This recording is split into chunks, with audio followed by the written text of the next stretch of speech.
하나님께서 오늘 우리에게 주신 말씀 함께 봉독하겠습니다. 첫 번째 본문 사무엘상 17장 45절에서 47절 말씀 함께 읽겠습니다. 시작. 다윗이 블레셋 사람에게 이르되 너는 칼과 창과 단창으로 내게 나아오거니와 나는 만군의 여호와의 이름 곧 내가 모욕하는 이스라엘 군대의 하나님의 이름으로 내게 나아가노라. 오늘 여호와께서 너를 내 손에 넘기시리니 내가 너를 쳐서 내 목을 베고 블레셋 군대의 시체를 오늘 공중의 새와 땅의 들짐승에게 주어 온 땅으로 이스라엘의 하나님이 계신 줄 알게 하겠고 또 여호와의 구원하심이 칼과 창에 있지 아니함을 이 무리에게 알게 하리라. 전쟁은 여호와께 속한 것인즉 그가 너희를 우리 손에 넘기시리라. 아멘. 두 번째 본문입니다. 사무엘상 18장 1절에서 4절까지 말씀입니다. 시작. 다윗이 사울에게 말하기를 마침에 요나단의 마음이 다윗의 마음과 하나가 되어 요나단이 그를 자기 생명같이 사랑하니라. 그날에 사울은 다윗을 머무르게 하고 그의 아버지의 집으로 다시 돌아가기를 허락하지 아니하였고 요나단은 다윗을 자기 생명같이 사랑하여 더불어 언약을 맺었으며 요나단이 자기가 입었던 겉옷을 벗어 다윗에게 주었고 자기의 군복과 칼과 활과 띠도 그리 하였더라. 아멘. 세 번째 본문 사무엘하 9장 1절에서 7절까지 말씀입니다. 시작. 다윗이 이르되 사울의 집에 아직도 남은 사람이 있느냐? 내가 요나단으로 말미암아 그 사람에게 은총을 베풀리라 하니라. 사울의 집에는 종 한 사람이 있으니 그의 이름은 시바라. 그를 다윗의 앞으로 부르매 왕이 그에게 말하되 내가 시바냐 하니 이르되 당신이 종이니이다 하니라. 왕이 이르되 사울의 집에 아직도 남은 사람이 없느냐? 내가 그 사람에게 하나님의 은총을 베풀고자 하노라 하니 시바가 왕께 아뢰되 요나단의 아들 하나가 있는데 다리 저는 자니이다 하니라. 왕이 그에게 말하되 그가 어디 있느냐 하니 시바가 왕께 아뢰되 로드발 암미엘의 아들 마길의 집에 있나이다 하니라. 다윗 왕이 사람을 보내어 로드발 암미엘의 아들 마길의 집에서 그를 데려오니 사울의 손자 요나단의 아들 무비보셋이 다윗에게 나와 그 앞에 엎드려 절하매 다윗이 이르되 무비보셋이여 하니 그가 이르기를 보소서 당신의 종이니이다. 다윗이 그에게 이르되 무서워하지 말라. 내가 반드시 내 아버지 요나단으로 말미암아 내게 은총을 베풀리라. 내가 네 할아버지 사울의 모든 밭을 다 내게 도로 주겠고 또 너는 항상 내 상에서 떡을 먹을지니라 하니. 아멘. 기도하겠습니다. 좋으신 하나님 감사합니다. 아름답고 복된 주일의 아침을 저희들에게 허락하시고 이 시간 사랑하는 성도들과 함께 주님께 올려드리는 예배로 나아가게 하심을 감사드립니다. 오늘 우리의 마음을 어루만져 주시고 굳은 마음을 기름 부어 주셔서 열린 마음이 되게 하시고 들을 수 있는 준비가 되어 있는 마음이 되게 하여 주옵소서. 전국 각지에 그리고 이스라엘에 떨어져 있는 사랑하는 우리의 자녀들과 가족들을 기억하여 주시고 그들 모두에게 오늘 드려지는 그 모든 예배를 통해 하늘의 평강과 은혜가 그들의 몸과 마음과 가정과 처소 위에 풍성하게 임하게 하여 주옵소서. 이 시간 하나님의 말씀을 듣겠습니다. 말씀하여 주옵소서. 그 말씀 앞에 반응하게 하시고 순종하게 하시고 결단하는 사랑하는 성도들의 예배자들의 고백이 되게 하여 주옵소서. 감사드리오며 예수님의 이름으로 기도드리옵나이다. 아멘. 성경에 기록된 이름과 이야기이지만 세상 사람들에게도 많이 알려진 이름과 이야기가 있습니다. 바로 다윗과 골리앗의 이야기입니다. 지금으로부터 3000년 전에 성경에 기록된 이야기이지만 여전히 다윗과 골리앗의 싸움이라고 하는 이 멘트는 오늘 우리의 일상생활에서 또는 도저히 게임이 성립될 수 없는 투기 종목이나 스포츠 경기 때 주로 등장하는 용어입니다. 다윗이 누군지 골리앗이 누군지는 잘 모르는 건 차치하고라도 어쨌든 다윗과 골리앗이라고 하는 이 두 개의 대명사 그 이름이 서로 싸움이 되지 않는 그런 양진영의 싸움을 비유할 때 세상 사람들은 사용합니다. 실제로 당시 다윗과 이 골리앗의 싸움은 진짜 상대가 되지 않는 싸움이었습니다.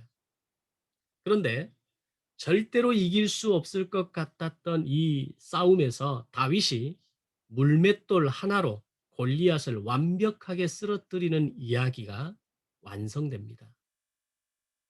이 사건을 통해서 10대 후반의 나이였던 다윗이 일약 스타로 등극하면서 이스라엘 전역에 하나의 유행가를 만듭니다.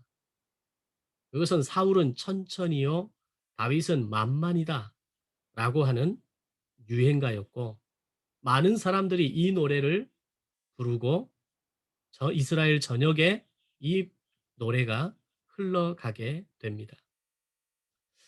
그리고 또 하나 세상 사람들에게 알려진 이름과 이야기는 다윗과 요나단에 대한 우정의 이야기입니다. 물론 이 이야기의 경우에는 다윗과 골리앗의 이야기보다는 조금 인지도가 떨어지기는 합니다.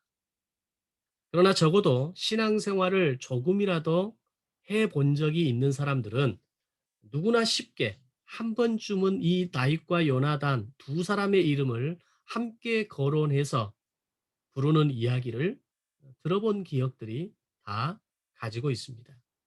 말 그대로 다윗과 요나단, 이 두 사람의 이야기는 우정에 대한 이야기입니다. 특히 요나단의 다윗에 대한 사랑과 배려는 거의 자신의 모든 것을 내어주거나 생명까지 내어거는 놀라운 우정의 모습을 보여주게 됩니다.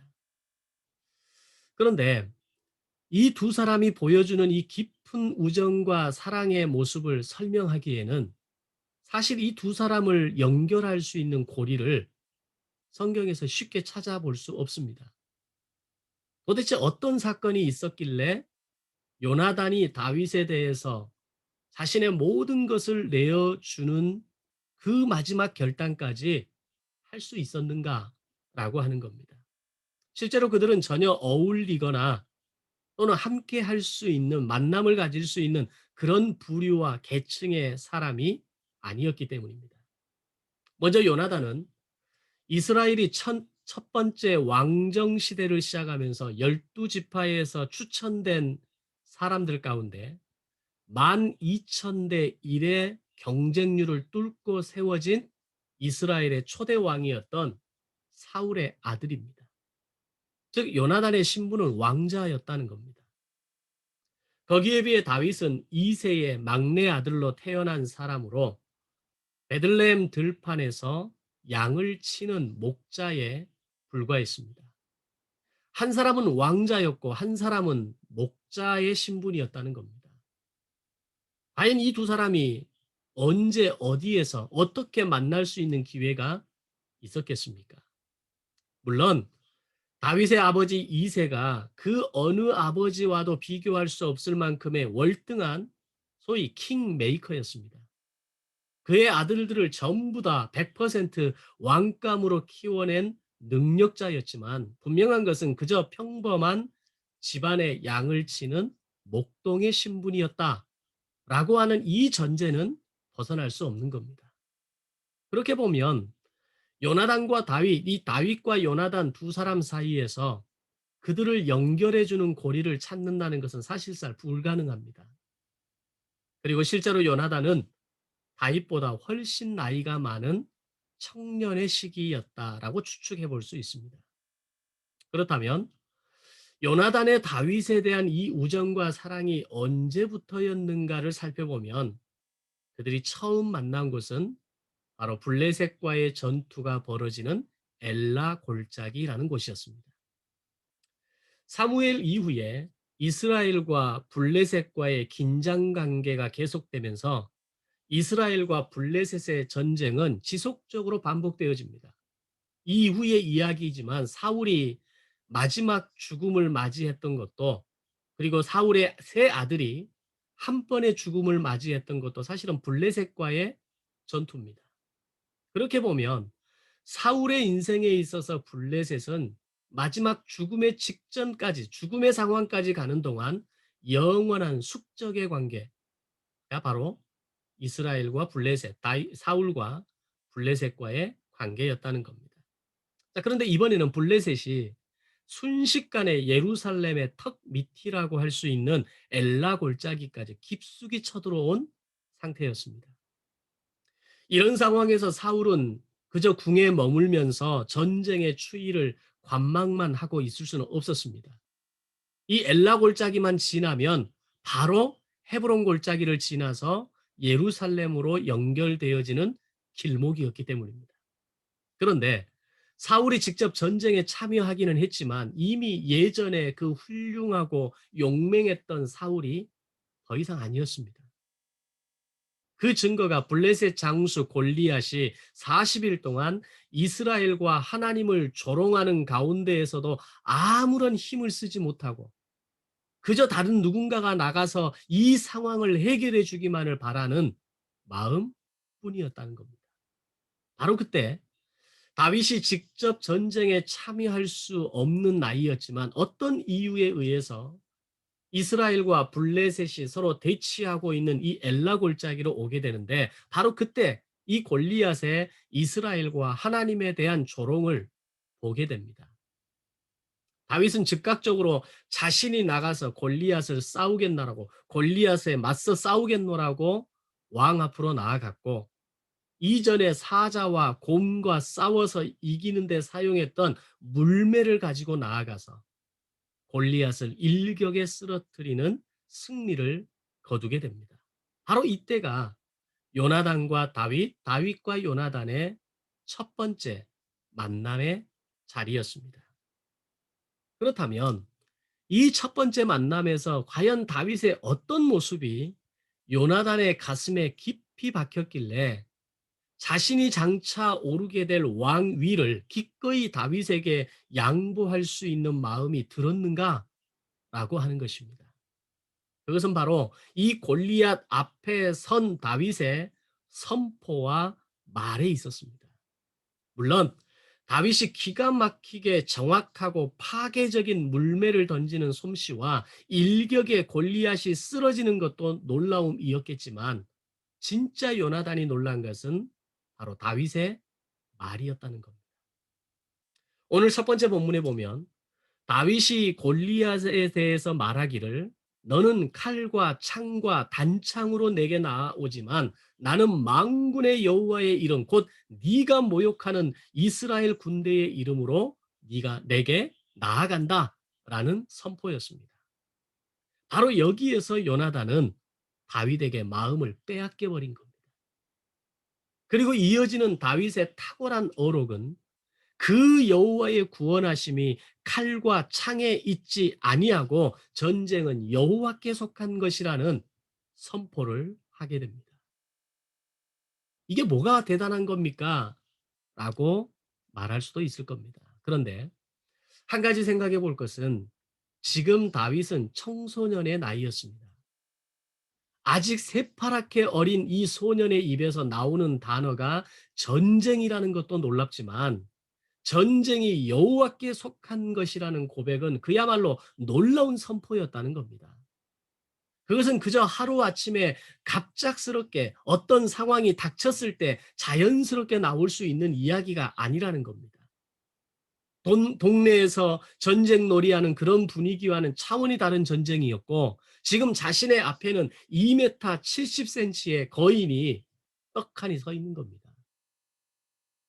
우리가 2m 정도의 장신, 농구 선수 같은 선수들이 우리 앞에 서 있어도 기가 죽지 않습니까? 그런데 온몸을 갑옷으로, 투구로 엄청난 무기로 들고 서 있는 2m 70의 골리앗은 거의 3m를 넘는 느낌의 그 웅장함과 두려운 분위기였을 겁니다. 그런데 과연 어느 누가 그런 상황에서 다윗이 했던 말을 할 수가 있겠느냐라는 겁니다. 아마 보통의 어른들도 다리가 먼저 떨렸을 것이고 이 골리앗 앞에서 입 한 번 제대로 뻥긋하지 못하고 눈 한 번 골리앗을 제대로 쳐다볼 수 없었을 겁니다. 그런데 바로 그런 상황에서 다윗은 전쟁이라는 단어를 사용하면서 동시에 이 전쟁은 여호와께 속한 것이라고 말하고 있는 겁니다. 이것이 가능한 것은 분명히 그 전에 어떤 과정이 받쳐져야만 가능한 선포라는 겁니다. 마치 우리가 출애굽기를 여러 가지 각도에서 오랫동안 공부해 오면서 어떤 어려운 상황이나 감당하기 어려운 일을 갑자기 만났을 때 반사적으로 마음속으로든지 입 밖으로든지 어떤 말을 하시게 됩니까? 틀림없이 무슨 뜻이 있을 것입니다. 이런 구속사의 선언을 하게 됩니다. 제가 승용 형제하고 같이 성경 공부를 하면서 한 번씩 놀라는 게 틀림없이 무슨 뜻이 있을 것입니다. 이 단어를 너무 잘 사용하는 거예요. 자신의 지금 상황 속에서 영업의 현장 속에서 사업의 막힘 속에서 정말 어떨 때는 괴롭고 또는 예전의 생각으로 하자면 도저히 지금 이런 상황을 이렇게 가만히 있지 못할 것 같은데 그런데 오히려 제가 그 말을 하고 있는 게 아니라 승용이 형제가 틀림없이 무슨 뜻이 있을 것을 믿습니다. 이런 이야기가 어떻게 나오겠느냐라는 겁니다. 이런 고백을 구속사를 제대로 공부하지 않은 사람이 말을 할 수 있을까요? 이런 결단과 선포를 급박한 위기의 상황에서 과연 몇 사람이나 할 수 있겠습니까? 저도 여러분도 지난 3년여의 시간 동안 참 힘겨운 시간을 보내왔습니다. 그 지난 2-3년의 시간을 무사히 통과할 수 있었고 여기까지 올 수 있었던 것은 바로 구속사의 고백과 선언을 할 수 있는 수준이 있었기 때문에 가능했다라고 저는 생각합니다. 이런 고백과 선언은 말씀을 통해서 출애굽기를 통해서 구속사에 대한 완벽한 이해와 하나님의 주권을 인정한 사람만이 할 수 있는 고백이라는 겁니다. 그렇다면 이 다윗의 용기의 그 고백의 근거는 과연 어디에서 시작된 것인가라고 하는 겁니다. 바로 다윗은 그의 아버지 이새의 가문에서 비록 평범한 서민의 집에서 나고 자랐지만 어렸을 때부터 제사장 나라의 교육을 철저하게 받으면서 자랐다라는 겁니다. 모세오경을 통해서 기록된 모세와 바로 간의 6개월간의 9차 협상 이야기를 보았을 것이고 아말렉 전쟁과 여리고 전쟁의 승리 이야기를 보았을 것이고 그리고 5년간의 가나안 정복 전쟁 가운데 단 한 번의 패전도 없이 31전 31승의 완벽한 승리를 거둔 이야기를 다윗은 보았다는 겁니다. 또한 이후에 사사 시대가 비록 깜깜하고 아무런 희망이 없었던 시대였지만 기드온의 300용사가 미디안의 18만 군사에 대해서 승리한 이야기를 다윗은 들었던 겁니다. 이 모든 전쟁의 이야기를 통해서 다윗이 분명하게 깨달은 사실은 바로 전쟁은 하나님의 손에 달려 있다라는 겁니다. 아멘. 이런 경험과 이런 깨달음과 이런 고백이 다윗에게 있었기에 3미터에 가까운 그 골리앗 장수의 앞에 서 있는 17세 소년은 쫄지 않았던 겁니다. 다리가 후들거리지 않았던 겁니다. 평소에 잘하던 것도 뭔가 긴장된 분위기가 되면 실수하지 않습니까? 그런데 가지고 나간 물매는 5개인데 단 한 방에 골리앗을 무너뜨립니다. 그것은 절대로 쫄지 않았다는 이야기고 당당하게 골리앗을 맞서 싸웠다는 이야기고 그것은 분명히 승리로 이어진다라는 확신이 다윗에게 있었기 때문입니다. 왜? 전쟁은 여호와께 속한 것이라는 믿음의 확신이 다윗에게 있었기 때문입니다. 이 모든 전쟁의 이야기를 통해서 여호와의 구원이 칼과 창에 있는 것이 아니라 만군의 여호와의 이름에 있다라는 것을 다윗은 깨달았던 겁니다. 다윗은 부모를 통해 배우고 익힌 모세 오경을 통해서 정치, 전쟁, 역사의 흐름을 완벽하게 이해했고 그것이 단지 위인전이나 대하 드라마처럼 500년 전에 있었던 과거의 사건이 아니라 바로 지금 나에게 적용할 수 있는 매뉴얼이라는 것을 다윗은 알았고 그것을 지금 실전의 상황에서 제대로 사용하고 있는 겁니다. 다시 말하면 다윗은 골리앗을 만나기 이전에 모세 오경의 기록과 그 이후 사사시대의 역사 이야기를 완벽하게 자신의 이야기로 만들고 있었다는 겁니다. 오늘날 성경을 공부하면서 말씀을 공부하면서 신앙생활을 하면서 성경의 말씀을 나의 이야기로 만들어가는 사람이 몇이나 있을까요? 오늘 그 말씀이 문자적으로만 남아있는 것이 아니라 나의 실제 삶 가운데에서 생생하게 살아 움직이고 나를 승리하게 만들고 나를 이기게 만들고 나를 회복하게 하시고 나를 치유하게 하시는 말씀이라는 것을 진짜 강력한 확신으로 붙들고 가는 사람들이 몇이나 있을까요? 그런데 다윗은 그렇게 했다는 얘기입니다. 전쟁은 여호와께 속한 것이기에 오늘 내가 저 장수 골리앗 앞에 서지만 이 전쟁의 주도권은 하나님께 있다라는 것을 다윗은 알았다라는 겁니다. 왜 우리가 우리의 자녀들에게 어렸을 때부터 가정에서부터 하나님의 말씀을 가르치고 성경을 매일매일 통독하는 훈련을 하게 하고 자녀의 입과 마음에서 멀어지지 않도록 해야 하는 이유가 분명해집니다. 그렇게 할 때 자녀의 삶을 하나님이 평안하게 하시고 자녀의 인생을 형통하게 하실 것이기 때문입니다. 아멘. 이것이 여호수아에게 하신 하나님의 약속 아닙니까? 이 율법책을 네 입에서 떠나지 말게 하며 주야로 그 말씀을 묵상하게 하면 너를 평안하게 할 것이고 너를 형통하게 할 것이라는 것이 여호수아 1장을 통해서 여호수아에게 약속하신 하나님의 말씀이었습니다. 이것이 없음에도 불구하고 평안하게 보이고 형통하게 보이는 것은 사실은 페이크입니다. 속임수입니다. 사단이 가장 즐겨 사용하는 방법입니다. 좀 더 평안하면, 좀 더 살만하면, 좀 더 네가 부유해지면 네가 좀 더 신앙생활을 잘할 수 있을 것이고 다른 사람들이 너를 인정해 줄 것이고 사람들이 너를 존경할 것이다라고 우리를 끊임없는 속임수의 말로 우리에게 감언 이설로 우리에게 페이크를 사용한다는 겁니다. 많은 사람들이 이 페이크에 이 속임수에 넘어갑니다. 하나님의 말씀을 공부하고 하나님의 말씀을 통독하고 매일매일 그 말씀을 나의 말씀으로 나의 이야기로 만들어가는 것이 얼마나 소중한 것인지를 차선으로 다음으로 우선순위에서 항상 밀려나는 인생을 살아가게 만드는 겁니다.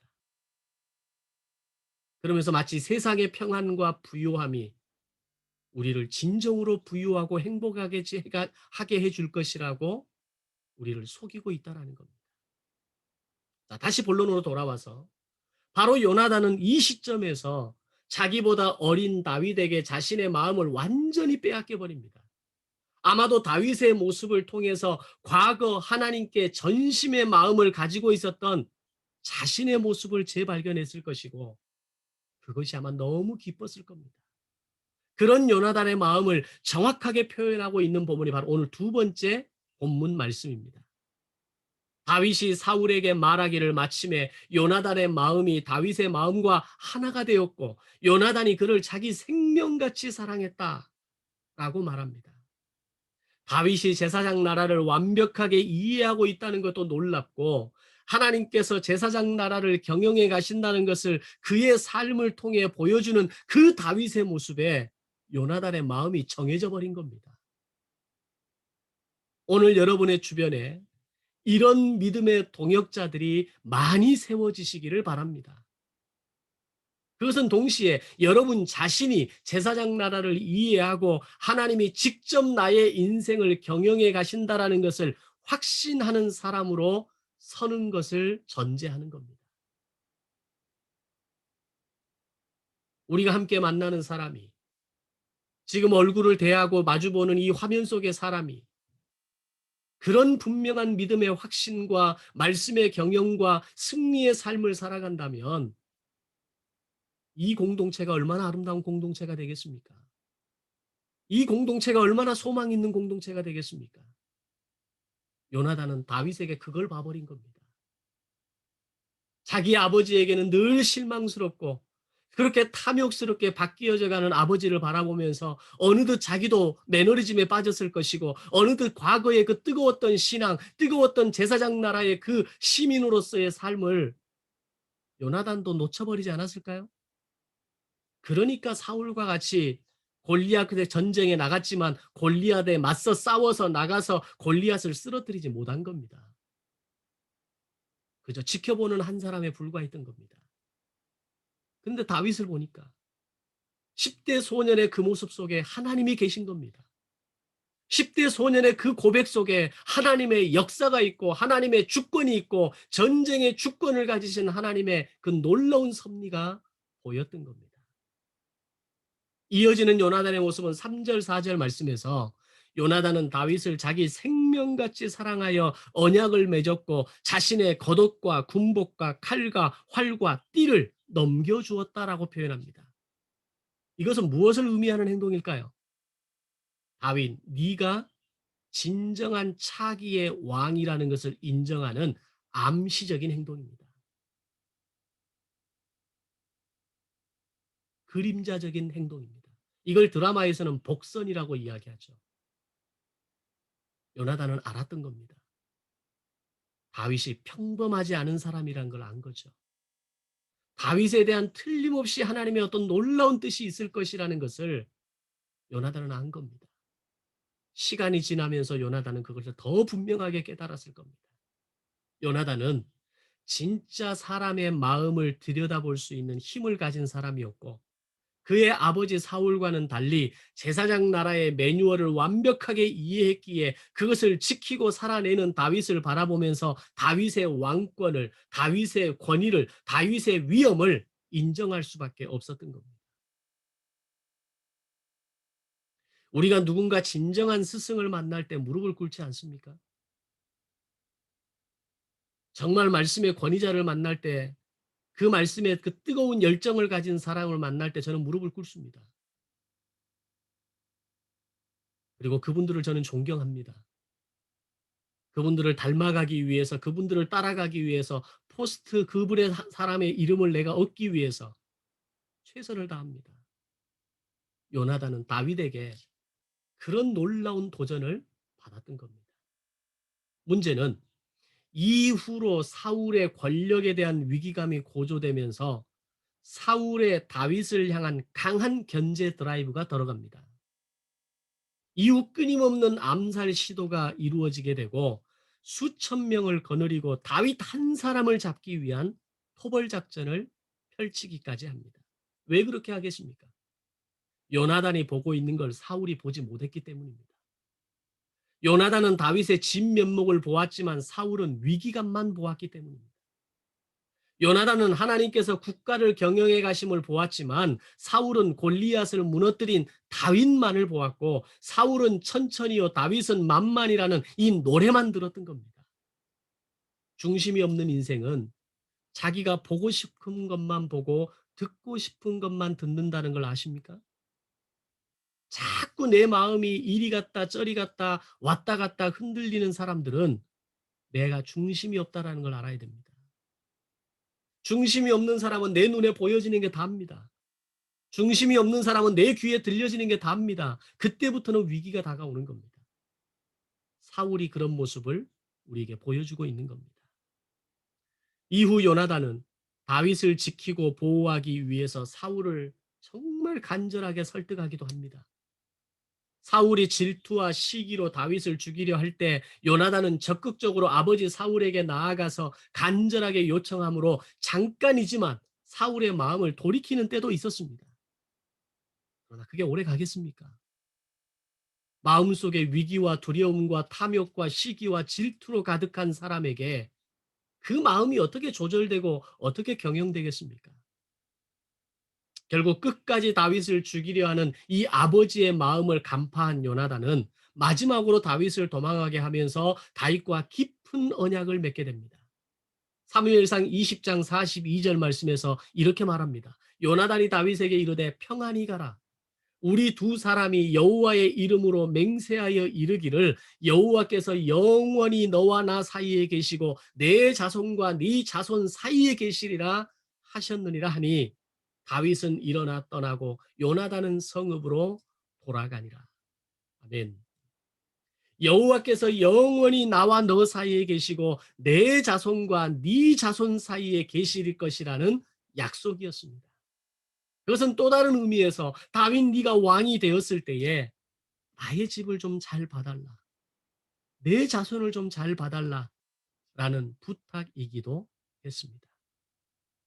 이후에 사무엘상 23장에서 다시 다윗과 요나단이 만나는 기회가 있는데 그때 그들이 다시 만났을 때도 언약을 재확인합니다. 우리 서로 생각하자. 너와 나 사이에 하나님이 있는 거야. 내가 너를 생각하고 네가 나를 생각하고 네와 나 사이에 하나님이 계심으로 우리는 영원히 이 언약을 붙잡고 가는 거야. 이 약속을 하고 다시 또 헤어집니다.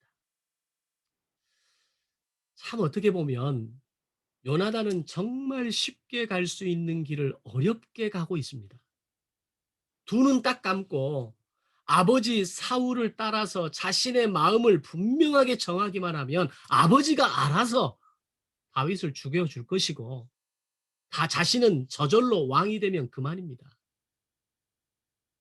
그러나 요나단은 그 쉽고 편한 길을 놔두고 어렵고 힘든 길을 선택한 것입니다.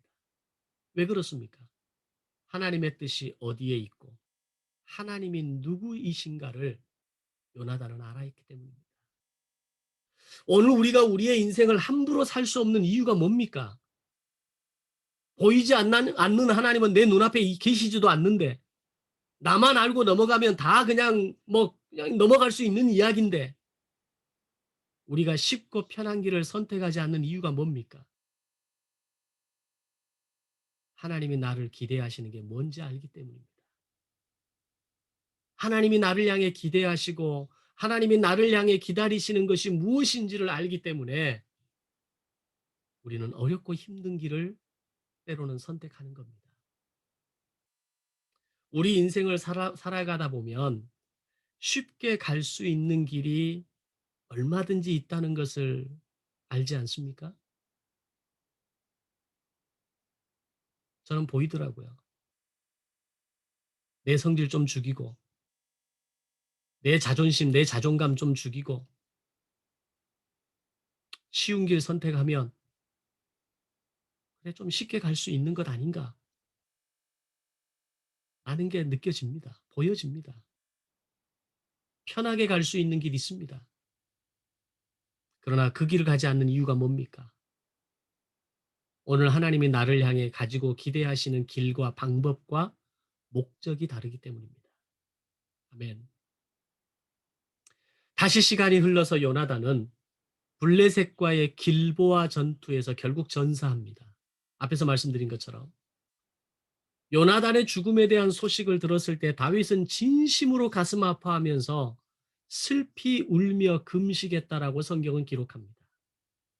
그리고 요나단과 다윗이 나누었던 그 언약을 기억하면서 오늘 세 번째 본문에 기록된 것처럼 사울의 집에 남은 사람이 있는가를 수소문하기 시작합니다. 그리고 내가 요나단으로 말미암아 요나단을 이유로 내가 그 사람에게 은총을 베풀 것이다라고 말합니다. 그렇게 찾은 요나단의 아들이 무비보셋이었습니다. 다윗은 일말의 망설임도 없이 무비보셋을 자기의 왕궁으로 초청하고 데려오게 합니다. 그리고 7절에서 이렇게 말합니다. 다윗이 그에게 이르되 무서워하지 말라. 내가 반드시 내 아버지 요나단으로 말미암아 내게 은총을 베풀리라. 내가 네 할아버지 사울의 모든 밭을 다 내게 도로 주겠고 또 너는 항상 내 상에서 떡을 먹을지니라 하니. 아멘. 내가 반드시 내 아버지 요나단으로 말미암아 내게 은총을 베풀 것이라고 말합니다. 또한 할아버지의 모든 토지를 다 내게 주고 항상 너는 내 상에서 함께 먹게 될 것이다라고 말합니다. 왕의 상에서 함께 음식을 먹을 수 있도록 하겠다라는 것은 무슨 말을 의미하는 겁니까?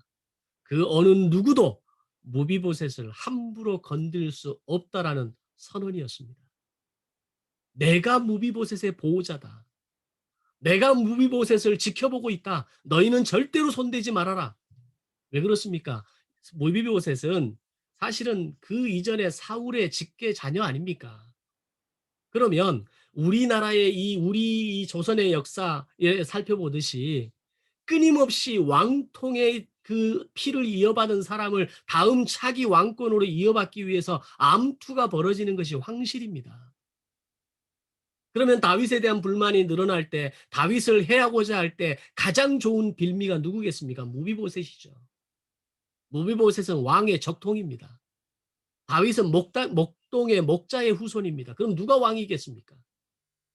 언제라도 다윗의 정권을 뒤집어 엎고 무비보셋을 차기 왕통으로 세워서 자신들의 권력과 자신들의 그 어떤 정치적 야망을 이루고자 하는 일에 사용될 수 있는 사람입니다. 근데 다윗이 그걸 막은 겁니다. 내가 무비보셋을 신뢰한다. 내가 무비보셋을 지키겠다. 왜 그렇습니까? 요나단으로 말미암아. 딱 이유는 하나입니다. 다윗과 요나단과의 세웠던 그 언약의 약속. 다윗과 요나단이 두 번째 그 10광야에서 만나서 했던 또 다른 약속. 언약의 재확인들. 다윗은 그것을 기억하고 있었던 겁니다. 사실 요나단과 다윗의 약속은 다윗이 가장 힘들고 어려울 때 불리할 때 맺은 약속 아닙니까? 그러면 지난 시간 사울로 인해 죽을 고비를 무수히 넘겼던 다윗은 얼마든지 지금에 와서 모르쇠 할 수도 있습니다. 오히려 내가 네 목숨을 살려준 것만으로도 너는 감사해야 할 것이라고 당장 내 눈앞에서 사라져라. 다시는 내 앞에 나타나지 마라. 그게 우리 소위 보는 대하 드라마에 나오는 정치 역사의 흐름 아닙니까? 그러나 다윗이 정말 신실한 사람이라는 것을 증명해 주는 것은 다윗은 가장 불리한 상황에서 맺었던 약속이지만 가장 월등한 상황에서도 그 약속을 지켜냈던 사람이었습니다. 이게 놀라운 겁니다. 인생을 가만히 보면요. 불리한 상황에서 뭔 약속을 못 합니까? 어려운 상황에서 무슨 말을 못 합니까? 근데 그 시간 지나고 나면 내가 언제 그런 말 했느냐? 내가 언제 당신하고 그런 약속했느냐? 정말 어렵고 힘들면 그런 말 할 수 있지 않느냐? 이게 인생입니다. 그러나 다윗은 가장 불리한 상황에서 맺었던 그 약속, 얼마든지 손바닥 뒤집듯이 뒤집을 수 있고 번복할 수 있음에도 불구하고 가장 월등한 상황에서 그 약속을 지켜낸 사람이었다라는 것입니다. 오늘날 우리의 삶의 현장에서 의리 있는 사람을 만나기가 정말 쉽지 않습니다. 목회 현장에서 만나는 많은 목회자들이 있고 많은 성도들이 있지만 의리를 끝까지 지키고 가는 사람은 결코 많지 않습니다.